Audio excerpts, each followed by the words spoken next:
Now? Yeah. Hello and welcome to this discussion at the Pune International Policy Research Think Tank on Mr. Girish Kuber's latest book, Renaissance State, The Unwritten Story of the Making of Maharashtra.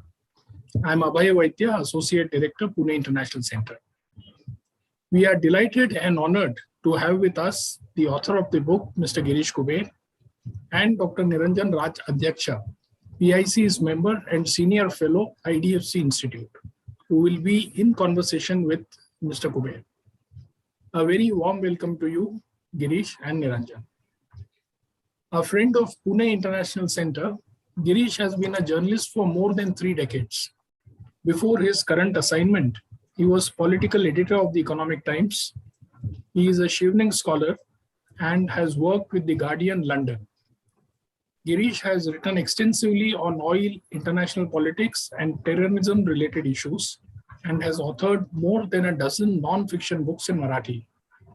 His book in English, The Tatas, How a Family Built a Business and a Nation, won the Best Business Book of the Year award in 2019. I would now like to introduce Dr. Niranjan Raj Adhyaksha, member, Pune International Center, and research director and senior fellow, IDFC Institute. Niranjan has also been a journalist and was previously executive editor of the Financial Daily Mint and deputy editor of the financial magazine Business World. He is a recipient of many honors, such as the prestigious Jefferson Fellowship, the Society of Publishers in Asia Awards for Excellence in Opinion Writing, and the Ramnath Goenka Award for Excellence in Journalism. Niranjan is a member of the Academic Advisory Board of the Meghnad Desai Academy of Economics and the Board of Trustees of the Center for Civil Society. The book under discussion today has been described by one reviewer as the go-to book on Maharashtra, and in one word makes a fantastic read. It presents Maharashtra and the Marathi Manus in a fresh new light. It begins with the origins of Maharashtra since ancient times and presents a massive sweep of the political and social significance of the state and the extraordinary contributions of the Marathi Manus from politics to economics to social reforms and other fields. We will first have the opening remarks by Niranjan, followed by an introduction to the book by Girish. We will then have a brief conversation between our guests, leading to a question and answer session. May I now request Niranjan to please take the floor. Thank you, Abhay. And first of all, I'd like to thank the Pune International Center for inviting me to be in conversation with Girish. Girish has been a close friend for many years, so it's a special pleasure for me to do this for the PIC. Many years ago, I remember Ram Guha had edited an anthology called The Makers of Modern India. And what struck me then, and I must admit it also gladdened my slightly parochial heart, that of the 20 makers of modern India which Ram Guha wrote about, 7 were from Maharashtra. And that was the largest contribution, so to say, from one state. And not that he had the obvious candidates like Phule, Ambedkar, Gokhale, Golwalkar. He also had some relatively lesser known people like Tarabai Shinde and Hamid Dalwai. So it was interesting that in the making of modern India, one of our most important public intellectuals and historians had placed Maharashtra at such a center stage. And this book, which Girish has written, in a way explains it in greater detail. The sweep of the book is quite extraordinary.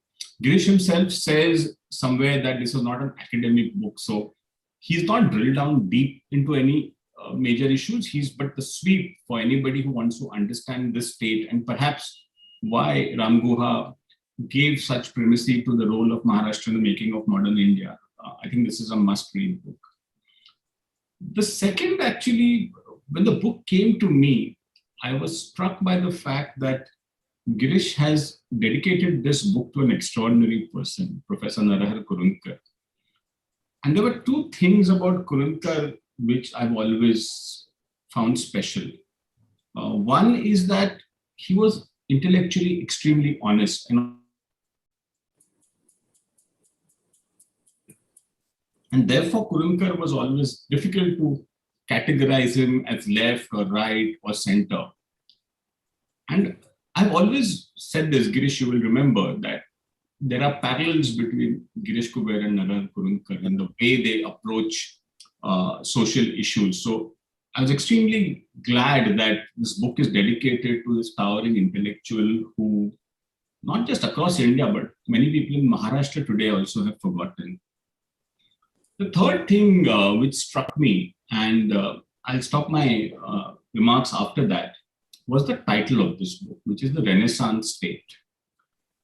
And for people like me who have grown up in Maharashtra, who've sort of seen the intellectual environment over the years and also perhaps have some family links to Sayukta Maharashtra, we've always thought the Renaissance in Maharashtra as a point in its history, right? So we always talk about the Prabodhan Yuga or the Prabodhan Parva.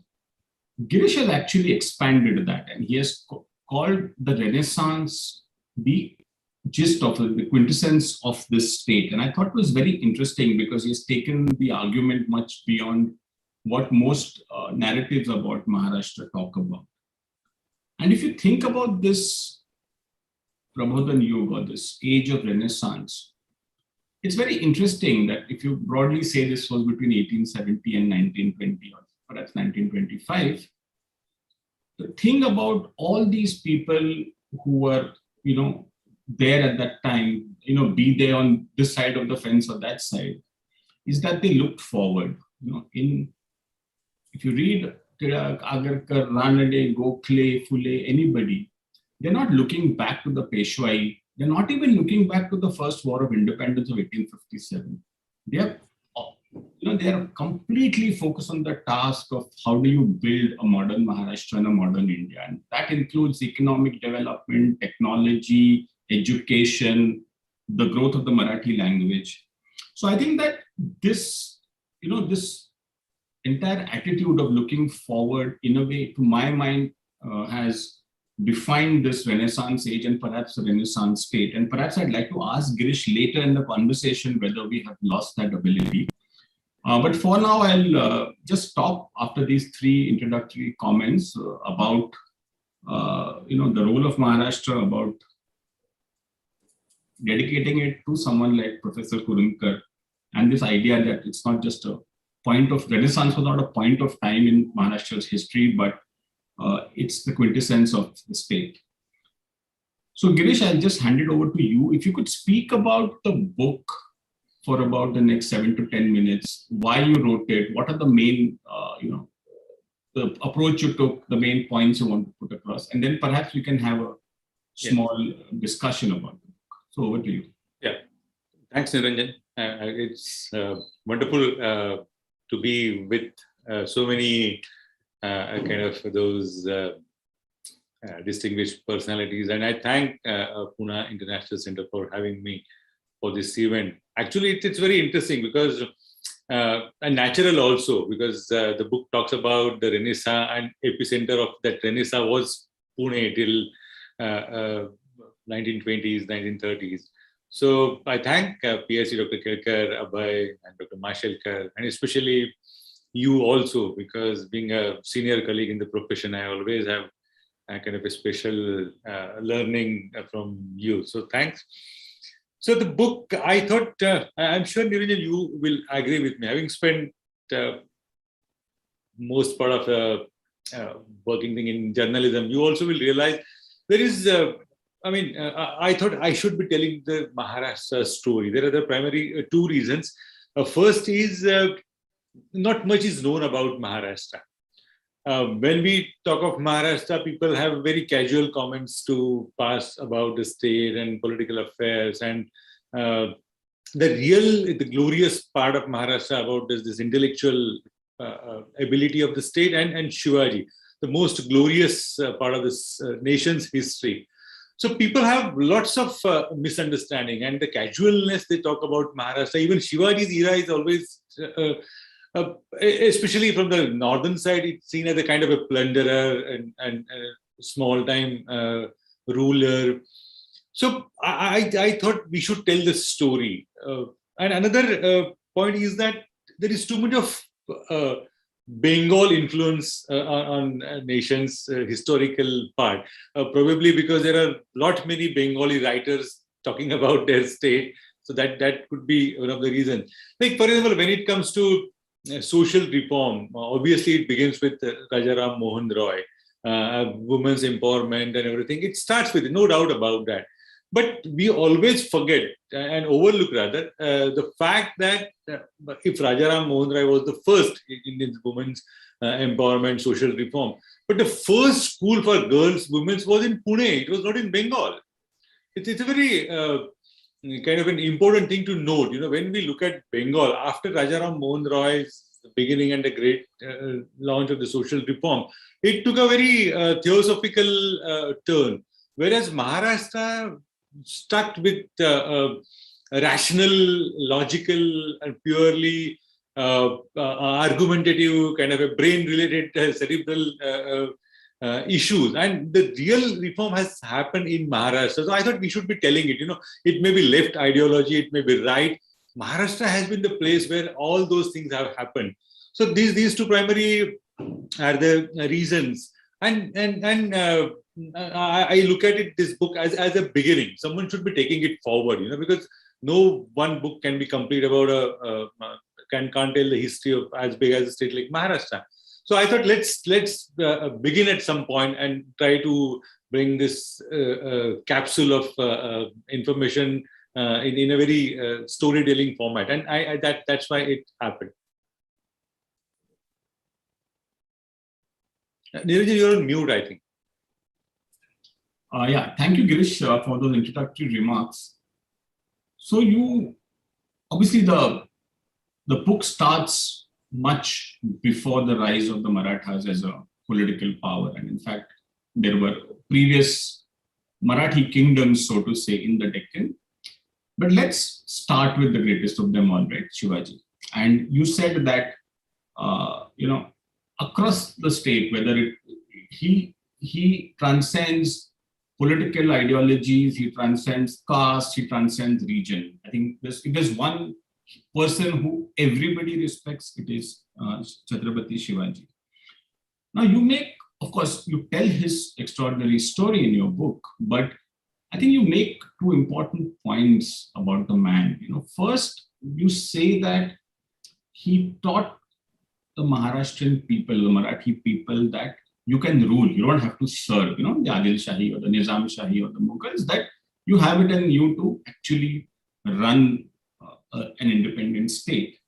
And secondly, you make this important point about the vastness of his vision about what that state should be. A lot of his time was spent fighting, but still there was that vision, and you have made some important remarks about his vision of Hindavi Swaraj, and also perhaps how it is being misrepresented in our time. So if you could speak a bit about what Shivaji has meant and what is your interpretation of the idea of Hindavi Swaraj? So two things come when it comes to Shivaji. First thing we have to understand, and one of the reasons behind writing this book also is India is always told history from the northern point of view. We look at India from the north's point of view. So we are the state. I mean, here was the place, the seat of a power which was bigger than Emperor Ashok, Gautamiputra Satkane, but not many people know. So similarly, if you look at Shivaji's rise, it's phenomenal. It's extraordinary because last 1,000 years before Shivaji, Maharashtra was completely flat. Alauddin Khilji and the 9th and 10th century, complete devastation by invaders. And here was the man, I mean, not even a man, I mean, young at the age of 15, he thinks of setting up his own empire, goes on to do that. And I thought this is something, it's really historic because look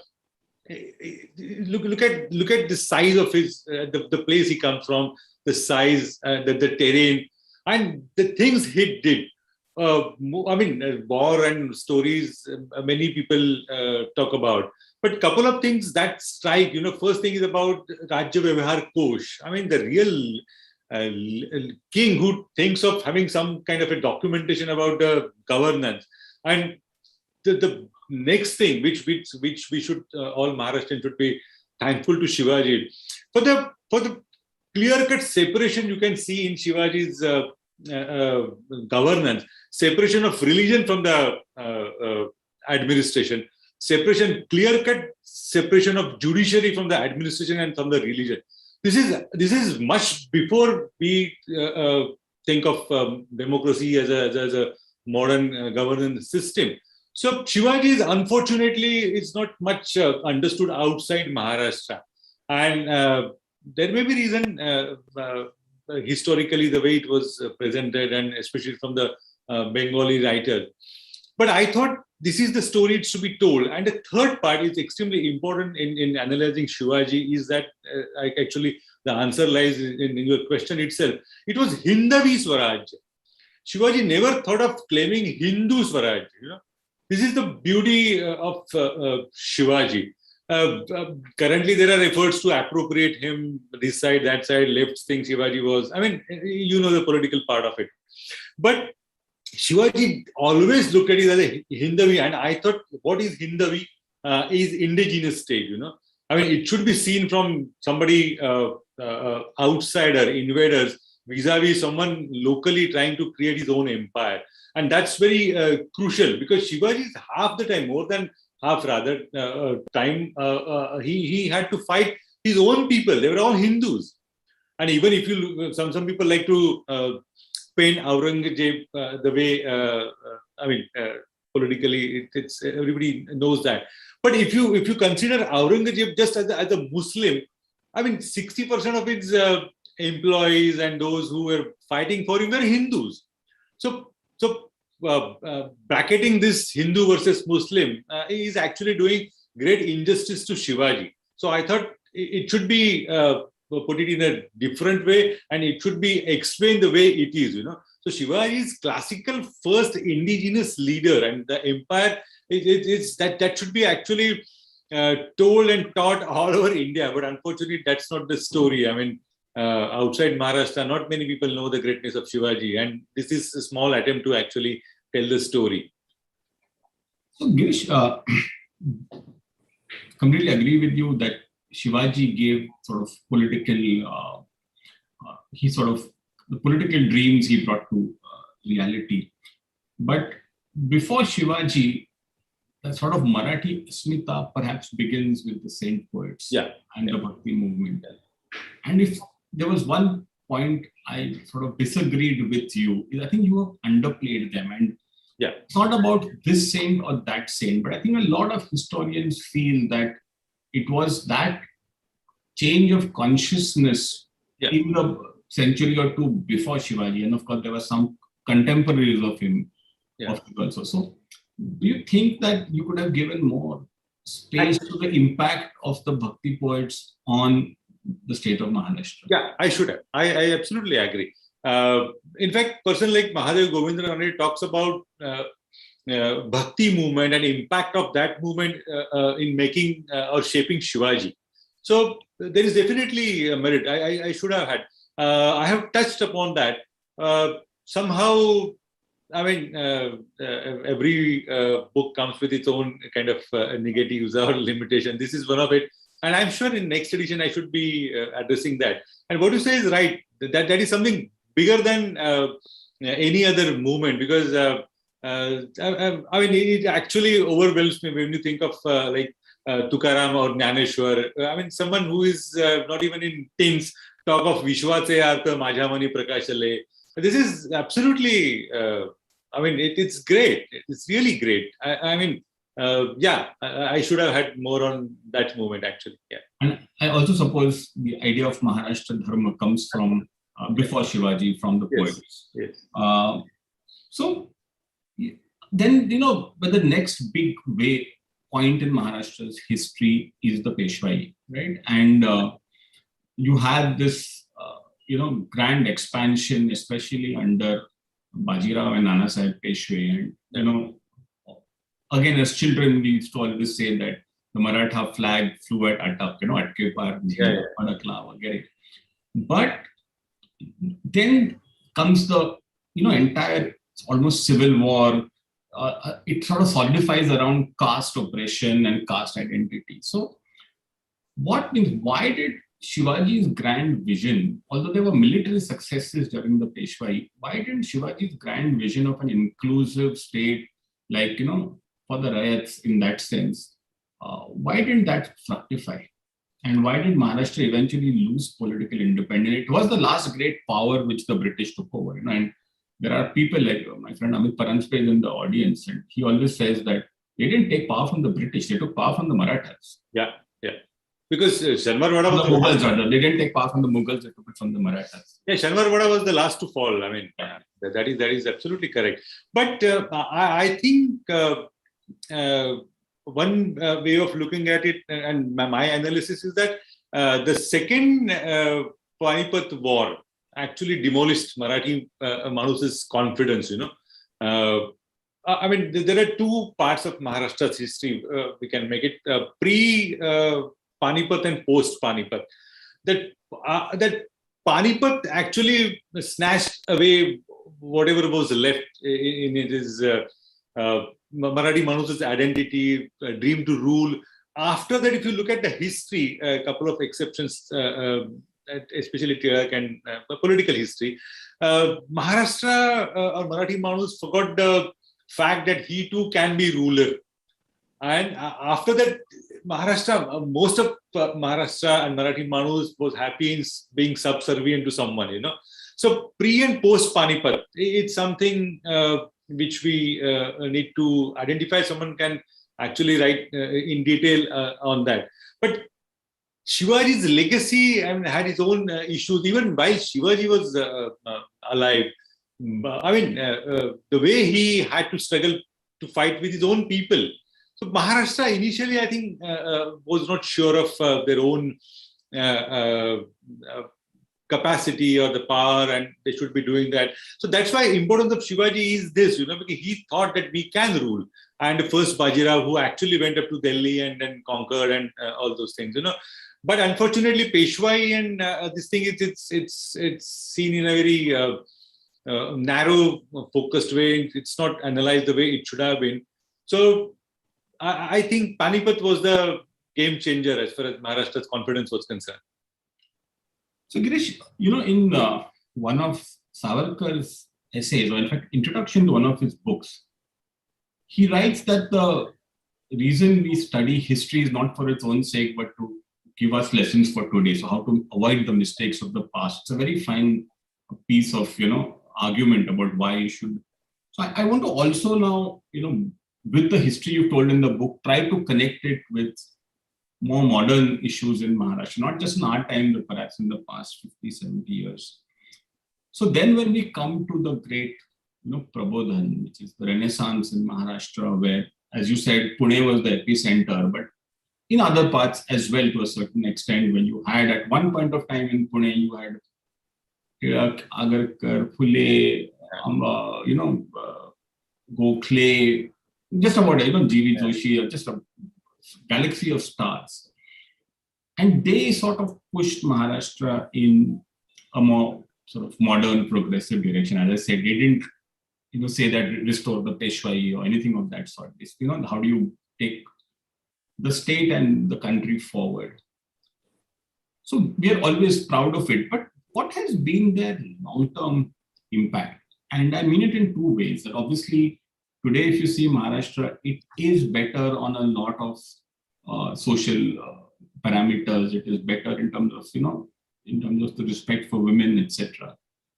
But also you see that, things like caste, etc., they continue to be very central to Maharashtra. And it's, it's not necessarily always bad because, people, groups like the Dalit Panthers, or even before that, the anti-Brahmin movement, which Bhaurao Patil, etc., led. Those are important, sort of pushbacks against the caste system. So this Renaissance state, we are very proud of it. But what has been the long-term impact of that? No, it's long term. I'm sure everybody is now realizing what we have lost and where are we heading now.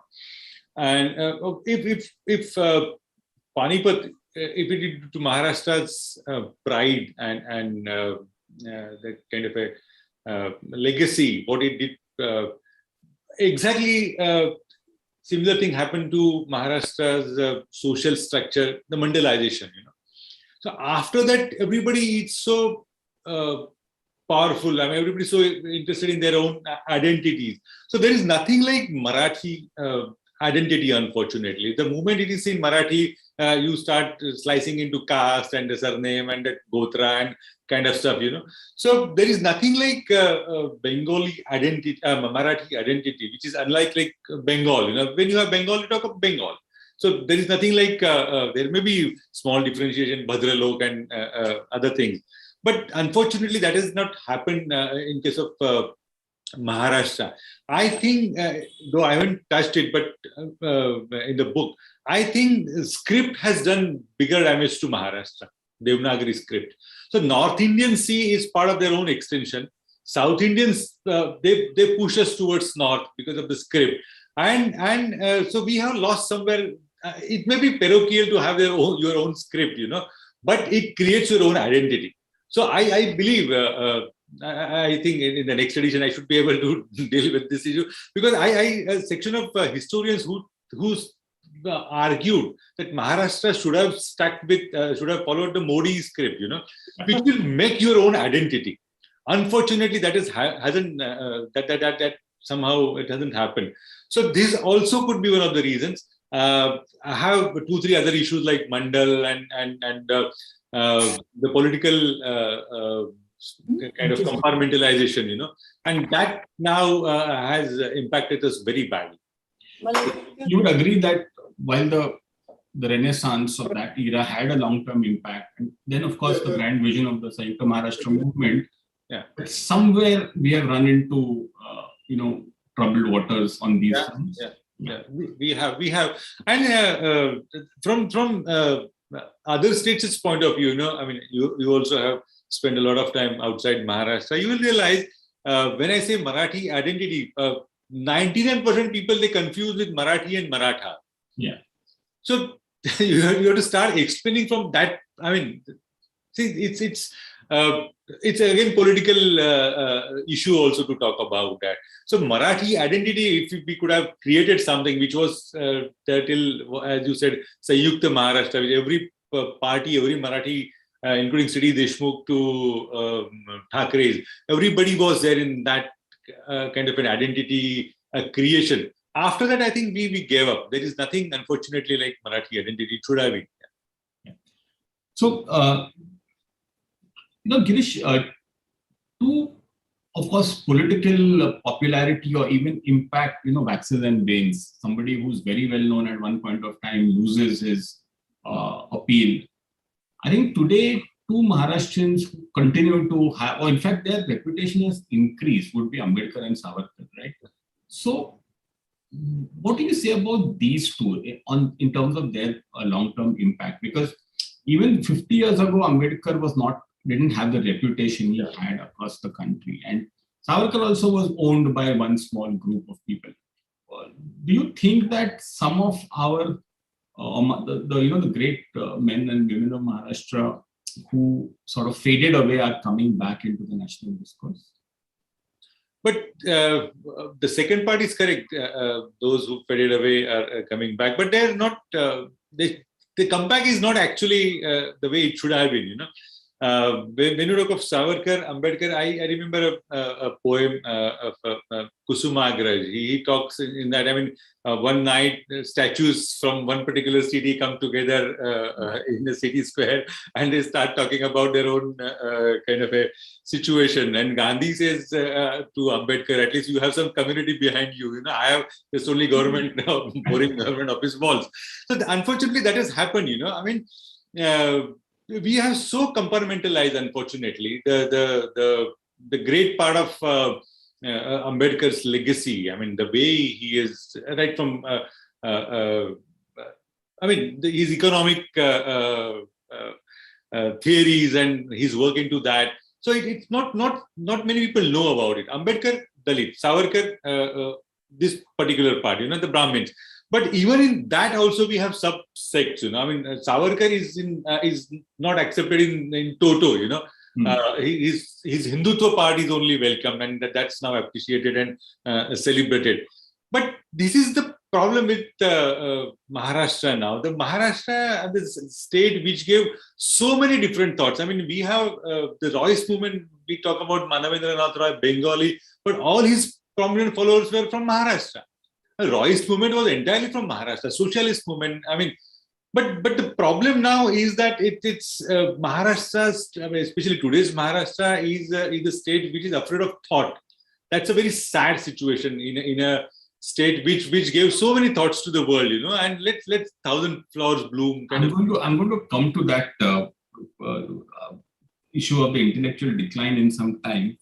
But before that, one of the latter half of the book, you write about Yashwantrao Chavan, obviously, who was, central to the history of Maharashtra as a united state. And then, of course, Sharad Pawar. So when you go back to Shivaji, the entire thing about, teaching people or showing people the possibility of leadership, did Maharashtra, in a way, both in Yashwantrao Pawar, they tried, they never could make it. In fact, you have this fantastic story about Madhu Dandavate, who refuses to take power. Yeah. So what, this is very, if anybody other than Ambedkar had said this, there would be, trouble. But Ambedkar, in one of his books, calls Maharashtrians a nation of clerks and coolies, Absolutely. And what is it? Means why are Maharashtrians very good employees, very good second leaders, but why haven't they been able to break into the top national leadership, I think it's a paradox. So I wonder if you have any thoughts on this, and especially in the context of what you have written in the book. Yeah, I think it goes back to the Britishers, I mean, when the British rule was established, the elites in Maharashtra, I mean, when we say elites in those days, it's obviously Brahmins. Their first task was to learn English and get into the government jobs, the best part of whatever you have all the district magistrates and this and that. So this is exactly like what happened in Bengal. The elite Bengalis, those who were in a situation to study and learn, they absorbed language and they got into the government system. And the second part of the society, which was actually living on farming and other activities, had no role to play in that. So now cut to post 1947 situation, similar thing happened. So Maharashtrians started enjoying being close to power, but not controlling the power. I'm kind of a kingmaker, but not the king, always behind the scene. And even in Yashwantrao, we can see that fault, that Maharashtrian fault line. He never upfront stated that I want to become a prime minister. And in that instinct, that which was very much evident in Shivaji, setting up his own empire, minting his own coins and kind of in currency. This is so that kind of a confidence and that was lacking in Yashwantrao Chavan. So we always are there number two, but not number one. So what Ambedkar said is that's correct, and that's the reason, because the Brahmins they were happy in absorbing learning language and government jobs, and now I mean at every stage. I remember some other author also analyzing the current situation. Even he talked about IT revolution. He said Tambrams and Maharashtrian Brahmins were the first to get into the IT revolution. I mean, go there and get good position. So we are happy in serving someone. It starts with that, I think. So Girish, I also find that and actually the context of that Ambedkar comment that Maharashtrians are a nation of clerks and coolies is that he said that in the context of Sanyukta Maharashtra and whether Mumbai should be part of Sanyukta Maharashtra or Gujarat or a union territory, and he was very firm that it should be part of Maharashtra, but he said that you cannot survive without Gujarati capital because you are incapable of doing that part of it. And I think that we've also, as a people, underplayed in our social life the importance of economics, business, capital. We don't. It's not ingrained in the way the average Maharashtrian grows up. So, would you agree with that? And in this age where of globalization, that has been a setback.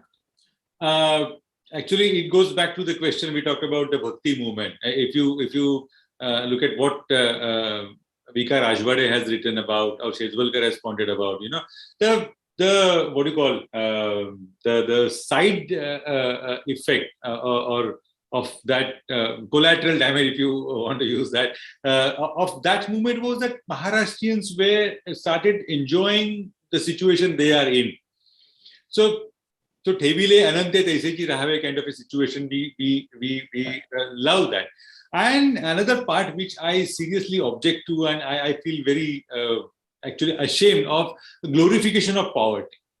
This is something Maharashtra has done very seriously. I remember one incident where Jayavant Dalvi talks about taking a morning walk with Senapati Bapat in Dadar, and when he saw somebody, even excreta there, and how Senapati Bapat was charged, now I will be cleaning it, kind of a thing, So this Sadhi Rahani Uchcha Vichar Srani, we have taken it to extreme, Sadhi Rahani has nothing to do with poverty.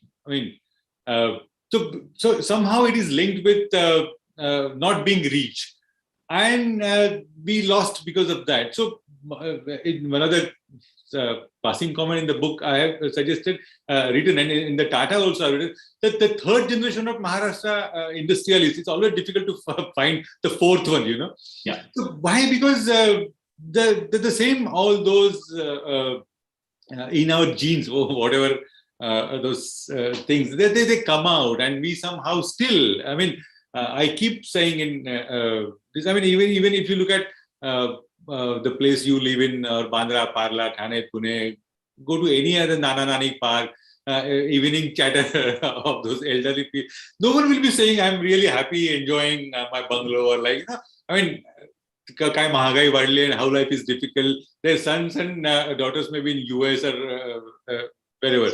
But we don't take pride in being rich, We think richness is associated with something not so pious. Yeah. Unfortunately, that's actually the reality. And when you talked about Sanyukta Maharashtra, I'm sure you also must be remembering the famous take on by North Indian leaders on Maharashtra when we demanded Mumbai for Maharashtra chi.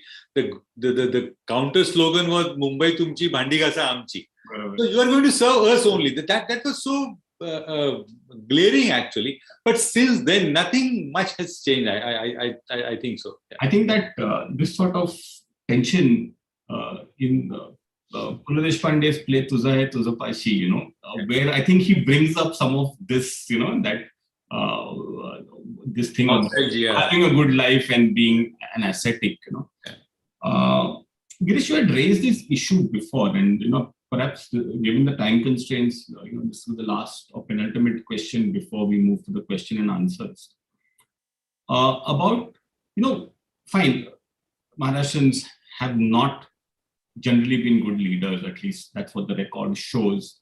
We're not very successful as businessmen, perhaps we're very good corporate executives, etc. But one thing we are proud of is the intellectual tradition, right from Gyaneshwar Tukaram down to, Hamid Dalwai or Lakshman Shastri Joshi or whatever. Do you find that there is a intellectual decline? So that what is the, what Maharashtrians have always been proud of, that, we think ahead. Like we've been at the vanguard of new thoughts in this country. Are we losing that ground? I'm not even talking about the state of our universities, but generally the fear is that Maharashtra is losing its intellectual edge. And linked to that also is the fact that the Marathi language is on the defensive, especially in Mumbai, perhaps even in Pune. So do you agree with me that there is some sort of intellectual decline, or are we just missing the young thought leaders? And the lack of expression in your own language, is that a problem you you think I fully we agree. should consider? Yeah, I absolutely both of us are on the same page. But I find two things really important for this thing. The situation we are in. First is the migration. Outward migration. When we say there are, various reasons, but not many people are willing to stay back in Maharashtra, or rather India. But Maharashtra is the biggest flight Maharashtra has witnessed. And number two is rapid de-intellectualization of the society. That's dangerous, actually. So any thought you raise it. First.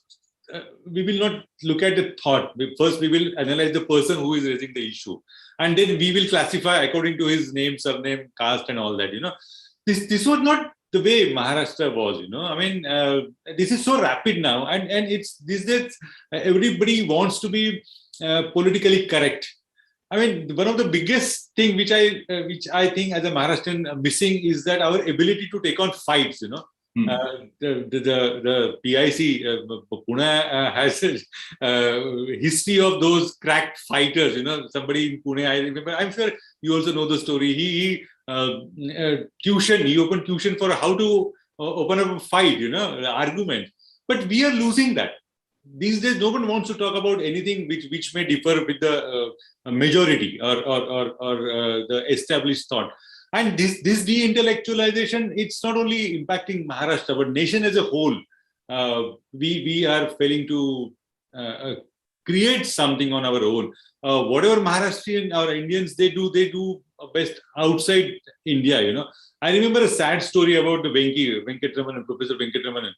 He won a Nobel for physics, and he went to his school in Chennai. And as usual, being typical Indian, everybody started clamoring, "Oh yes, Indian, somebody from India won the Nobel," and all that.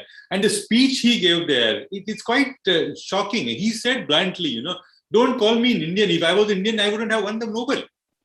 So this de-intellectualization it's really serious, So that's the real danger India is staring at, and the openness in the society, discussion, debate. Unfortunately, it's not welcome, and everybody is trying to be politically correct, and that's the end of. That's why we all always have to remember just only the Renaissance state. What currently we are now. It's scary, actually. So, Girish, I don't want to end on a depressing note or a note of worry. So, what in Maharashtra today inspires you? Actually, honestly speaking, the history. You have, somebody like India's Edison, person like India's Edison, who was named as India's Edison, was in from Maharashtra. Somebody in 18, towards the end of 19th century, thought of having a business magazine or daily just only for the market. In 1892, editorial Tilak talked about SME sector, importance of SME sector. These kind of thoughts Maharashtra produce, it's mind blowing. It's really so. You have a saint who talked about science of Murkhanchi Lakshane, how to identify an idiot. So there are not many saints in the world. You have Tukaram, who was who easily can be described as an atheist. So this kind of situation, it's something that makes us should make us happy. And that also can be an inspiration to change the situation, whatever we are living in at the moment, And the force of history, I hope, will make us better Maharashtrians. Thank you, Girish. We have some time for question and answers. Abhay, do you want me to read the questions, or will you be doing it? Yeah, Niranjan, you're welcome to have a look at the question box. There are some questions that have come in. Yeah, so I've seen those. So Girish, this is a question from Mr. Anant Sardeshmukh. He says that, of course, the book is a good read, but in the end you feel Dil Mange more.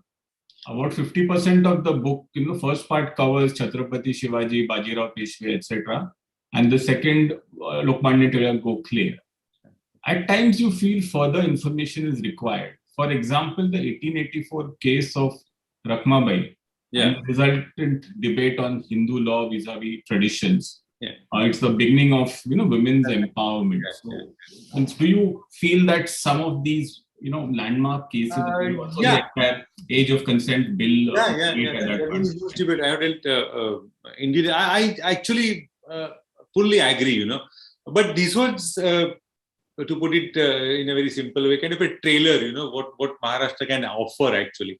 And that's what my idea is, that like person like you, who are in a better position to write, economic history. And there are so many aspects of Maharashtra it should be told, having worked in being in the media, I'm sure you also must have experienced the way Bengalis talk about Bengal. I don't see Maharashtrians talk about Maharashtra because they themselves are not aware because nothing much is written about in English.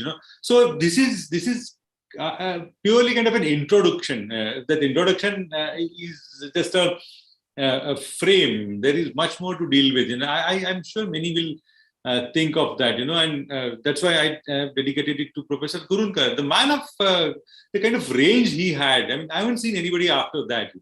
He had he born in say Oxford or I forget Oxford, even in Bengal. He would have been celebrated like national intellectual, but unfortunately, not many know. Even Maharashtrians don't know about Professor Kurunkar. So actually, this is a good time to bring in the second question by Riddhi Kothare. So her point is similar, that Maharashtra deserves recognition, acknowledgement, and attributions more than it has been enjoying. But have the very people of Maharashtra somewhere failed to be grateful and cognizant enough of its legacy so as to be able to take it forward? I think this is really was part of what we discussed. But this is, I think, the key, that we keep saying that others are not recognizing us, but do we recognize ourselves? 100% it is correct. We ourselves don't know history. So two reasons for that. So either you have to be completely chauvinistic about Maharashtrian and me Maharashtra and kind of thing, So that comes out of your lack of understanding of English or ability to not understand English, So by default, then you are pro Maharashtrian. And the one who is studying English, learning English, proficiency is definitely, as compared to Marathi medium students, it's better in English. That class of students is not exposed to Maharashtra history. If you look at the curricula, ICSE, CBSE, and those, you have European movement, a lot of stuff being discussed about Western thing, but not many know about our own Sanyukta Maharashtra movement. What actually it impacted, how it brought all sections of society together. Maharashtrians are not aware of that.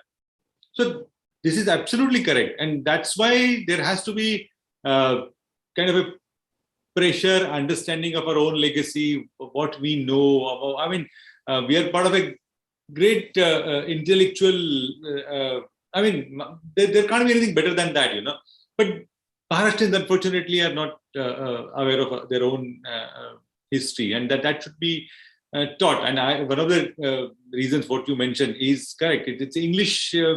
The decline of Marathi language, it's that. And for me, that analysis is it's because of the script, Yeah. So that's also one of the reasons, yeah. Well, actually, even till a few years ago, a lot of the best intellectuals in Maharashtra were writing in Marathi. Now, you find it, of course, there are still enough people. If you read Lok Satta, you will find that there are enough people writing excellent stuff, not just you, but others. But nevertheless, so I just want to give a compliment Dr. Vidyadhar Ranade has given, that you've included so many names, but in the making of Maharashtra as an excellent editor of a newspaper, you are also part of the renaissance of modern Marathi. Kind-heartedness, nothing more than that. This is a question of Anirudh Datta, and I think this is important. Again, he raises the language and the intellectualization issue. That first he says, is that a problem in India in general? And is this a natural consequence of interstate migration and globalization, that are sort of, Indian languages, the Indian intellectual sphere, the decline more or less in tune, like it's because of, migration and also globalization?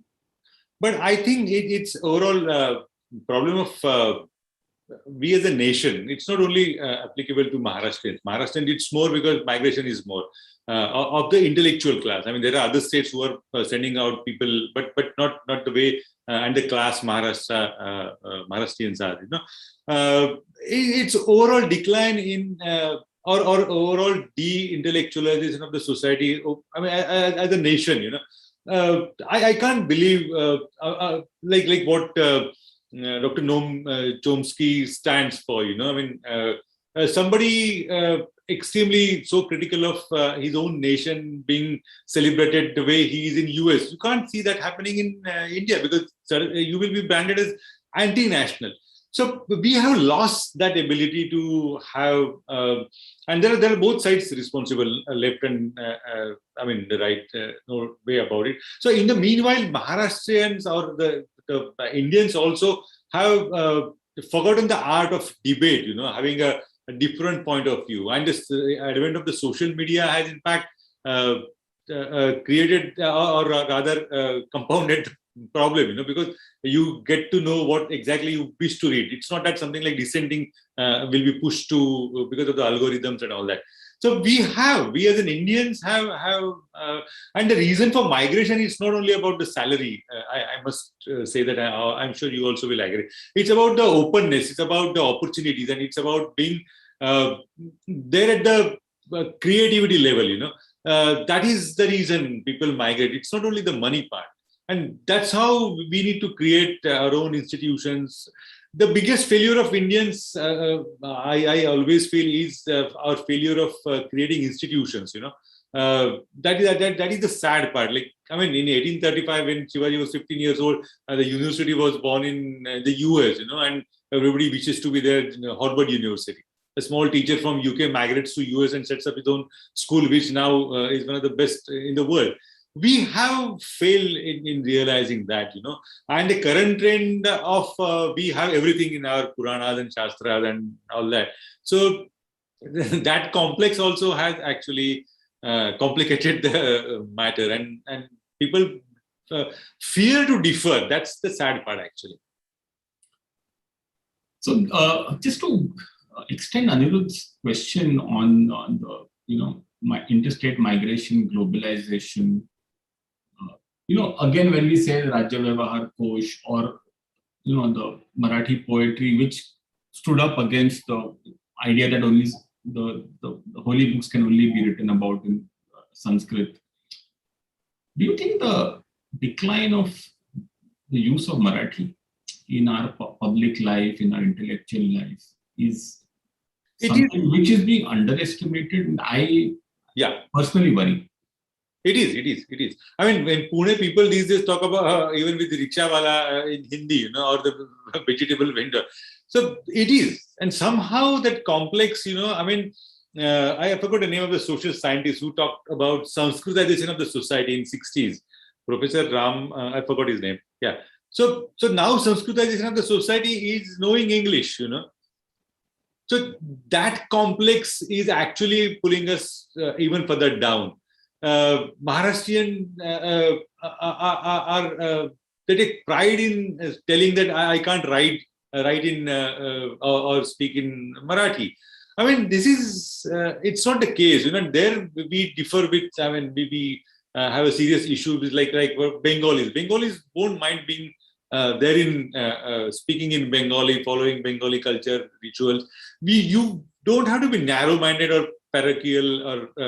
But still, being loyal to the king or the larger establishment has created some kind of a complex in our mind, and we have forgotten our own roots. It's a rootless society which we have created, and that's going to be the danger, because you're not connected to your own roots. You are neither here nor there, So you can see those kind of things happening in many of Maharashtrian cities, like for example, Parle. It's a city of only elderly, most of them, So this is it's a serious issue, but I don't think we have given good enough thought to these problems, And what you said is right. We have absolutely underestimated. And now it's all coming to stare at us. So Girish, we have 5 minutes, and since we spoke about Marathi, there is a question in Marathi which I'll read out, but you can answer in English because this is for a broader audience. This is from Rekha Joshi. नमस्कार, प्रबोधन पर्व हे तर खरंच या सर्व उच्च व्यक्तींमुळे आलेच. जातीय भेद त्या मानाने महाराष्ट्रामध्ये कमी आढळून येतो. तरी हे भेद जातीय धार्मिक स्त्रियांमध्ये दिसतात. या पर्वाचे परिणाम जातीभेद स्त्रियांबद्दलच्या भेदांवर का बरे आले नाहीत? I think the same question I had asked, that do you still, it had some impact, but the Prabodhan Parva. Yeah, I mean, in the preface itself, I have talked about land of paradoxes. I mean, the state where the first women, for lady doctor, I mean, she traveled to US in an era where crossing the sea was considered as one of the biggest sins. But still, we have this issues. Caste, yes, it has impacted, and that's what I said. I mean, now current compartmentalization is you should be talking about your own caste. I mean, you have no right to talk about someone from someone else's caste. This is really hard and difficult to. Sorry, yeah, you're saying something. Okay, so I'll just take the last question because time is Mr. Vivek Kardele has asked the question on both windows, so I should ask him how historically Maharashtra was beset with the specter of a fragmented polity. I'm not sure what exactly the point of the means. I think he means that after Shivaji, perhaps. But fragmented polity, I mean, like any other society, Maharashtrians always were divided. But the classical, I mean, one of the best examples that the fragmented polity disappeared was Sanyukta Maharashtra movement. Yeah. I mean, left, right, everybody supported that movement, and we should be knowing more about that. But can you believe there is not a single book in Marathi which talks about Sanyukta Maharashtra history? Not even one. Yadi Phadke? This is the only exception. But Yadi Phadke has a very broader perspective about, and then his interview with Sri Deshmukh and all. Shekapo movement, the first PWP kind of an experiment happened in Maharashtra. But we don't have a book or the cooperative, sugar cooperative movement, So, yeah, I mean, fragmented polity, it's definitely is there. But, I mean, there are some instances where we have forgotten this fragmentation of the society. And we should cherish those movements. And unfortunately, we aren't. That's the reason, actually. So, thank you, Girish. We are almost at 6 o'clock, which was what the time given to us was. Thank you very much for writing this book, for talking to me about it, and also for engaging with the audience with your answers. So I'll hand it back to Abhay now. Thank you very much, Niranjan, and thank you very much, Girish. We've had a very absorbing discussion, a very thought-provoking discussion, and we touched upon so many points which are which really ask for a discussion of a longer duration. But this point that you made, that people of Maharashtra themselves don't have a fullest appreciation of the history and contribution of Maharashtra, is something so important. And therefore, your book presents Maharashtra and the Marathi Manus in a new light. It's a very inspiring book. It offers a very deep understanding and appreciation of the state and its contribution. And this point that came up about the intellectual decline of Maharashtra and whether the reformist trend is going to continue or not continue. I just want to mention that in a previous discussion that we had with Dr. Sanjay Baru, this point came up, and he spoke of the abdication of the moneyed class and the intellectual class, which is there with statistics in his book, The Power Elite.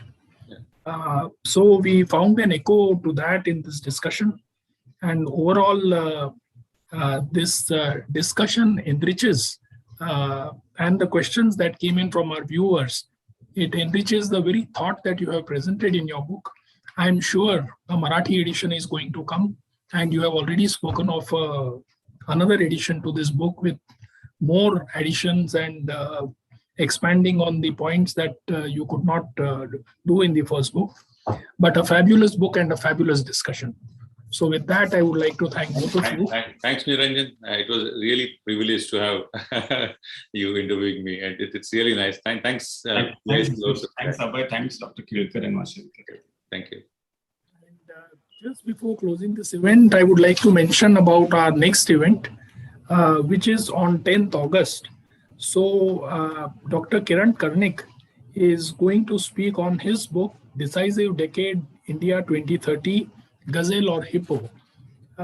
So Dr. Karnik, who played a stellar role at NASSCOM and in the IT revolution and the multifaceted personality. So he's going to be in conversation with Dr. Ganesh Natarajan. This is on 10th August at 5 p.m. and this discussion will be for 1 hour.